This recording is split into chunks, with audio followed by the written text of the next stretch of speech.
Hello दोस्तों, तो आज मैं आप लोगों के लिए लेकर आया हूं एक American sci fi super hero type action thriller movie Bloodshot का एक्सप्लेनेशन।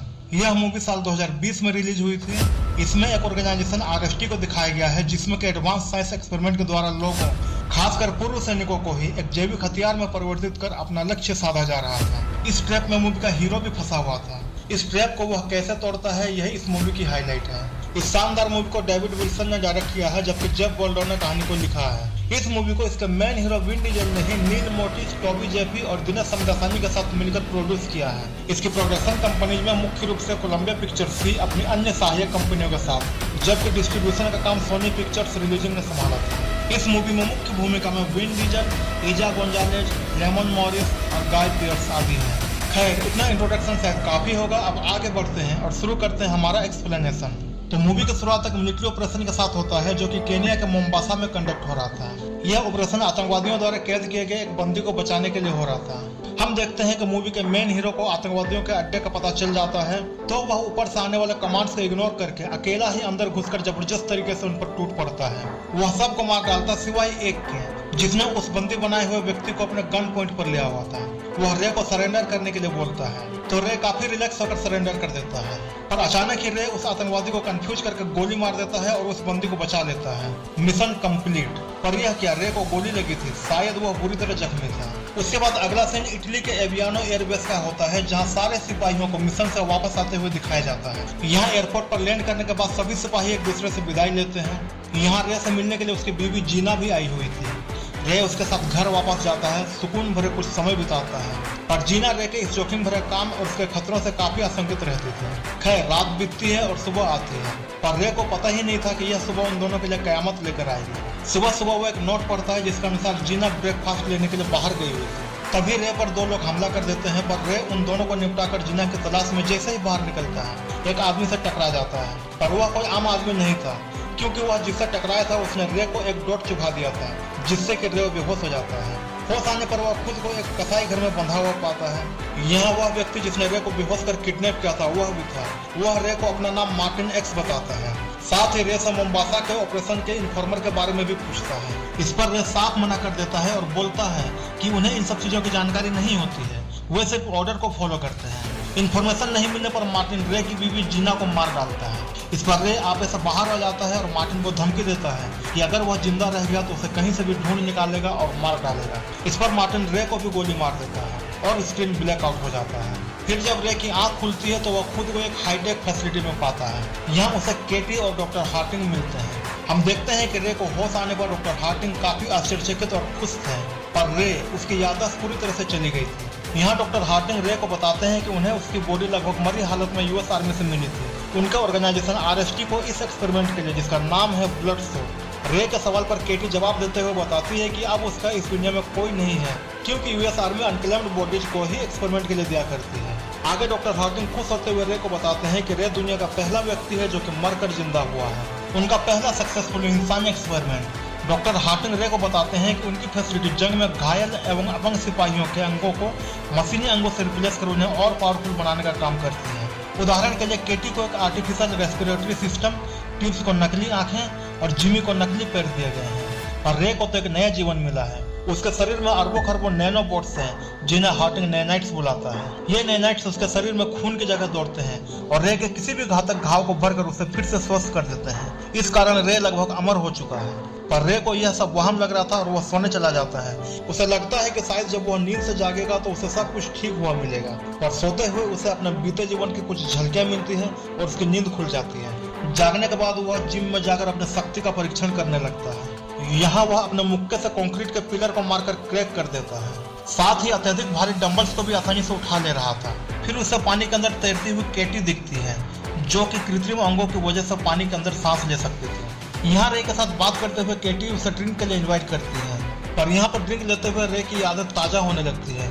यहाँ रे को अपने पास के विजुअल्स आने लगते हैं और उसे जीना और उसके मर्डर की आदत ताजा हो जाती है। रे की हालत खराब होते हुए देखकर केटी एमसीपी पर मदद बुलाती है, पर रे वह तो सब कुछ याद आने पर गुस्से से भरा हुआ था और केटी के रोकने के बावजूद मार्टिन को मारने के लिए निकल पड़ता है। यहाँ चूंकि रे डॉक्टर हार्टिंग के सिस्टम से जुड़ा हुआ था, इसलिए डॉक्टर हार्टिंग उसे डायरेक्ट कमांड दे रहा था वापस आने के लिए। पर रे नहीं मानता है और नैनाइट्स की मदद से इंटरपोल के डाटाबेस से मार्टिन एक्स का पता ढूंढ लेता है और उसकी ओर निकल पड़ता है। वह ऑनलाइन प्लेन मैनुअल डाउनलोड करता है, उसे प्लेन उड़ाना सीखता है और एक प्राइवेट प्लेन लेकर उड़ चलता है मार्टिन की ओर। उधर मार्टिन हंगरी के बुडापेस्ट में था। वह अपने काफिले के साथ कहीं जा रहा था, जिससे रे अलग अलग सिस्टम्स के डाटाबेस को हैक करके उसे ढूंढ निकालता है। फिर उसे एक टनल के अंदर आखिरकार फंसा ही लेता है। उसके बाद वह मार्टिन की टीम पर जबरदस्त तरीके से टूट पड़ता है। मार्टिन की सिक्योरिटी टीम उस पर ताबड़तोड़ गोलियां चला रही थी, पर उस पर गोलियों का कोई असर नहीं हो रहा था। रे की शक्तियों को देखकर मार्टिन बेरिस को फोन लगाता है। उनकी बातों से पता चलता है मानो वे लोग रे और उसकी शक्तियों के बारे में पहले से जानते थे। खैर रे मार्टिन को मारकर अपना बदला ले लेता है। दूसरी सुबह हंगरी के ओल्ड टेकोल एयरफील्ड पर टिप्स, डाल्टन और केटी आए थे रे को वापस ले जाने के लिए। यहाँ डाल्टन सबूत के तौर पर मौजूद रे की गाड़ी को आग लगा देता है। फिर वे वापस आ जाते हैं। फिर यहाँ आरएसटी फैसिलिटी में अचानक से एक नया खुलासा होता है। यहाँ डाल्टन अपना एक अलग ही रूप दिखाता है। वह रे को बोलता है कि वह उनकी कठपुतली की तरह है। वह उनके इशारे पर ही चलता है और वो लोग जो चाहते हैं रे बस वही करता है। उसका अपना कोई वजूद नहीं है, उसकी यादें भी नहीं। और यह सब सुनाने के बाद डाल्टन रे की यादें मिटा देता है। यहाँ सब कुछ बड़ा अजीब था। उसके शरीर को फिर से चार्ज किया जाता है। फिर हम देखते हैं कि बड़े अजीबोगरीब ढंग से रे की यादों को एडिट किया जाता है, बिल्कुल किसी मूवी के सीन की तरह। उसका जंग से लौटना, जीना के साथ समय बिताना और जीना का मर्डर। पर इस बार कुछ बदलाव करके जीना के कातिल की जगह मार्टिन का चेहरा हटाकर बेरिस का चेहरा डाल दिया जाता है और वह मेमोरी क्लिप रे के दिमाग में अपलोड कर दिया जाता है। इस दौरान हार्टिंग और केटी के बातचीत से पता चलता है कि हार्टिंग अपने दुश्मनों को मारने के लिए रे का इस्तेमाल कर रहा था। डॉक्टर हार्टिंग के दुश्मन यानी कि जो डॉक्टर हार्टिंग से सहमत नहीं थे। डॉक्टर हार्टिंग इस टेक्नोलॉजी को हथियार बनाकर बेचकर पैसे कमाना चाहता है। यहाँ हमें पता चलता है कि केटी भी डॉक्टर हार्टिंग के इस काले धंधे से एग्री नहीं थी, पर वह फंसी हुई थी। फिर अगली सुबह रे उठता है। फिर वही सब ड्रामा जो हमने शुरुआत में देखा था रिपीट होता है। सब कुछ बिल्कुल जैसा का तैसा है। मतलब डॉक्टर हार्टिंग ने अपने विरोधियों को निपटाने के लिए रे का कई बार इस्तेमाल किया था। खैर सीन यहाँ कंटिन्यू होता है और केटी के साथ ट्रिंग लेते हुए रे को फिर से सब कुछ याद आता है, पर इस बार उसके दिमाग में कातिल का चेहरा मार्टिन एक्स की जगह बेरिस का होता है। फिर वह पागलों की तरह बेरिस को मारने के लिए निकल पड़ता है, बिल्कुल उसी तरह जैसे वो मार्टिन एक्स को मारने के लिए निकला था। फिर यहाँ से डॉक्टर हार्टिंग का रे को रोकने का झूठ मूठ का ड्रामा चलता है, पर रे वह रुकने वाला कहाँ था। वह बेरिस के अड्डे पर पहुंच जाता है और वहाँ उनका गार्ड की गोलियां खाकर मरने का ड्रामा करता है ताकि वह खुद उसे बेरिस के पास अंदर ले जाए। यह सब आरएसटी फैसिलिटी में डॉक्टर हार्टिंग अपनी टीम के साथ बैठकर देख रहा था। उधर बेरिस का जब रे के बारे में पता चलता है तो वह वीगन को अपने हथियार के साथ बुलवाता है। मतलब बेरिस पहले से रे के तौर पर काम कर रहा था। वीगन को देखकर डॉक्टर हार्टिंग का टेक एम्प्लॉय एरिक डर जाता है। वह डॉक्टर हार्टिंग को बताता है कि वीगन टेक्निकली बहुत ही ज्यादा इंटेलिजेंट है और वो अगर बेरिस के पास है मतलब कि खतरा। उधर वीगन अपना हथियार लेकर बेरिस के पास पहुंचता है तो एरिक देखकर बताता है कि यह हथियार एक EMP है, यानी कि इलेक्ट्रोमैग्नेटिक पल्स, यानी कि रे का काम तमाम। ये देखकर डॉक्टर हार्टिंग रे को रुकने का कमांड देता है, पर उसका सिग्नल कोई जाम कर रहा था। उधर रे बेरिस के पास पहुंचता है, पर बेरिस तैयार था। वह रे को मारने के लिए EMP ऑन करता है, पर एक छोटी सी गड़बड़ हो जाती है। वह EMP एक्टिवेट नहीं होता है। फिर क्या था, रे बेरिस का काम तमाम कर देता है। फिर अचानक ही कोई EMP ऑन कर देता है और रे के सारे नैनाइट्स डीएक्टिवेट हो जाते हैं। साथ ही पूरा शहर की बिजली भी गायब हो जाती है। अब डॉक्टर हार्टिंग की टीम को ना तो कुछ नजर आ रहा था और ना ही कुछ समझ आ रहा था। उन्हें कोई भी सिग्नल नहीं मिल रहा था। उधर हमें एक झलक में दिखाया जाता है कि उस EMP के बटन को दबाकर वीगन ने ही रे को डीएक्टिवेट कर दिया था, मगर क्यों? खैर आगे हम देखते हैं कि रे को बेहोशी में अपने अतीत के विजुअल्स आ रहे थे और वीगन रे को वापस चार्ज कर रहा था जिंदा करने के लिए बिल्डिंग के इमरजेंसी पावर सोर्स के द्वारा। वीगन की कोशिश कामयाब होती है, रे जाग जाता है। फिर वीगन रे के सामने बेरिस से गद्दारी का रहस्य खोलता है कि बेरिस ने उसे कैद करके रखा हुआ था, इसलिए पहले वह रे के हाथों बेरिस को मरने देता है। फिर EMP चलाकर रे को डीएक्टिवेट कर देता है। उसके बाद फिर से चार्ज कर उसे जिंदा कर देता है। पर वीगन भी रे के इन पावर से काफी अचंभित हो रहा था। पर इसी बातचीत के दौरान रे को जीना और उसके खुद के मर्डर के विजुअल्स आते हैं और इस बार कातिल के चेहरे में कई चेहरे ओवरलैप कर रहे थे, यानी कि जितनों को भी उस प्लान से डॉक्टर हार्टिंग ने रे के हाथों मरवाया था सभी के चेहरे सेम सिचुएशन में दिख रहे थे। यही बात वह वीगन को भी बताता है। शायद EMP के इफेक्ट से उसके मेमोरी में ग्लिच आ गया था। यहाँ वीगन एक राज खोलता है कि आरएसटी से अलग हुए सारे लोगों का एक एक करके मर्डर हुआ है। इसका मतलब है कि रे का इस्तेमाल उन सारे मर्डर में किया गया है।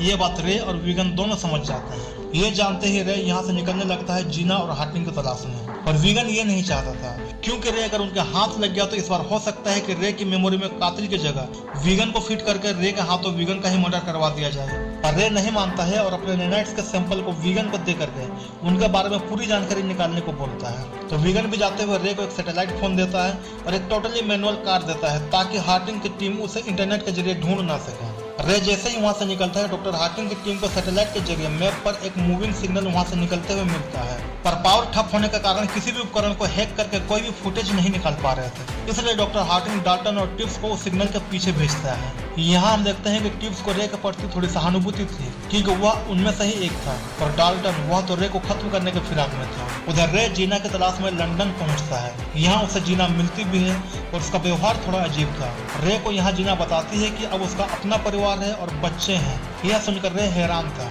उसके पूछने पर जीना उसे बताती है कि वे दोनों अपनी मर्जी से 5 साल पहले ही अलग हो चुके थे। यह सुनकर रे को जोरदार झटका लगता है, यानी कि रे और जीना दोनों 5 साल से अलग अलग रह रहे थे, यानी कि रे और जीना को अलग हुए 5 साल गुजर चुके थे। पर डॉक्टर हार्टिंग अब भी जीना के इमेज को उसके मेमोरी में डालकर उसका इस्तेमाल कर रहा था। खैर रे यहाँ से वापस चला जाता है और रास्ते में एक ट्रक रे की कार को जबरदस्त टक्कर मारती है। इस ट्रक से डाल्टन और टिप्स बाहर आते हैं। डाल्टन रे पर इलेक्ट्रोमैग्नेटिक बुलेट से हमला कर देता है, पर रे वहां से बचकर भाग निकलता है। डाल्टन उसके पीछे पैदल ही भागता है, जबकि टिप्स ड्रोन लॉन्च करके डाल्टन को रे का लोकेशन बताता है। साथ ही वह भी बाइक से उसका पीछा करने लगता है। एक शानदार चेजिंग सीन के बाद आखिरकार वे आपस में भिड़ जाते हैं। यहाँ एक एक्सीडेंट से डाल्टन के दोनों मशीनी पैर उखड़ जाते हैं, जबकि टिप्स रे की पीठ पर एक कनेक्टर लगा करके रे को ऑनलाइन कर देता है, जिससे कि डॉक्टर हार्टिंग रे को शट डाउन कर देता है। इधर आरएसटी के हेडक्वार्टर में डॉक्टर हार्टिंग केटी को वीगन को मारने का ऑर्डर देता है, जिसे कि केटी मना कर देती है। इस बार डॉक्टर हार्टिंग अपना हाथ लेकर कंट्रोलर से केटी के सांसें रोककर केटी को धमकी देता है कि उसे विद्रोह का मतलब मौत होगा।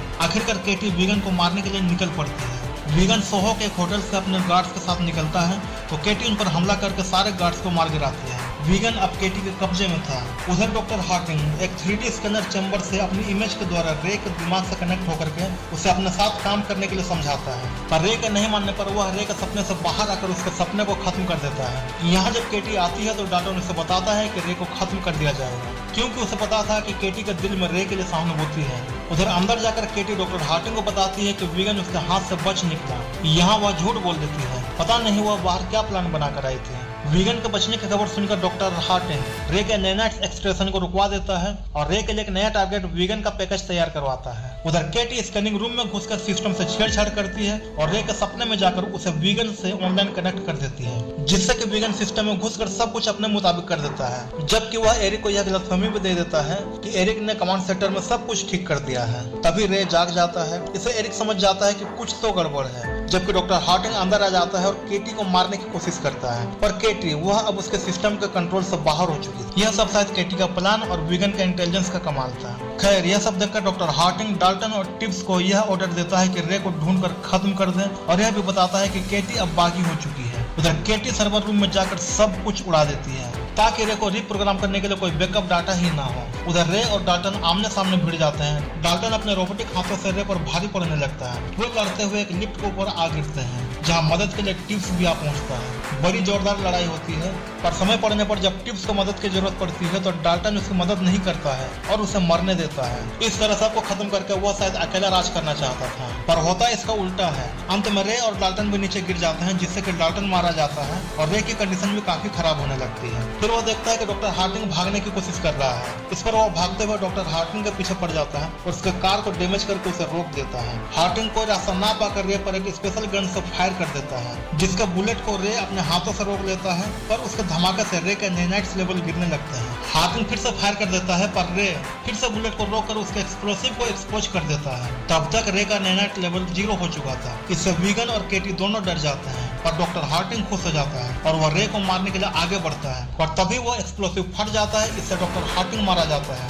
और रे को वीगन जोड़ तोड़ करके चार्ज करके फिर से जिंदा कर देता है। साथ ही वह रे को बताता है कि कुछ सेटिंग चेंज करके उसने उसके स्टेमिना को 3 से बढ़ाकर 18 कर दिया है और अब रे को बार बार चार्ज नहीं होना पड़ेगा। इस पर वह वीगन को थैंक्स बोलकर बाहर निकलता है और केटी से मिलता है, जहां वे दोनों एक दूसरे को बोलते हैं कि अपनी बीती जिंदगी को भूलकर अब उन्हें आगे बढ़कर बेहतर भविष्य का निर्माण करना चाहिए। यहीं यह मूवी समाप्त होती है, साथ ही मेरा एक्सप्लेनेशन भी। उम्मीद है आपको यह वीडियो काफी पसंद आया होगा। साथ ही यह भी उम्मीद करता हूँ कि आपने वीडियो को लाइक कर दिया होगा, चैनल को सब्सक्राइब कर दिया होगा और अपने दोस्तों से शेयर भी कर दिया होगा। वीडियो देखने के लिए धन्यवाद।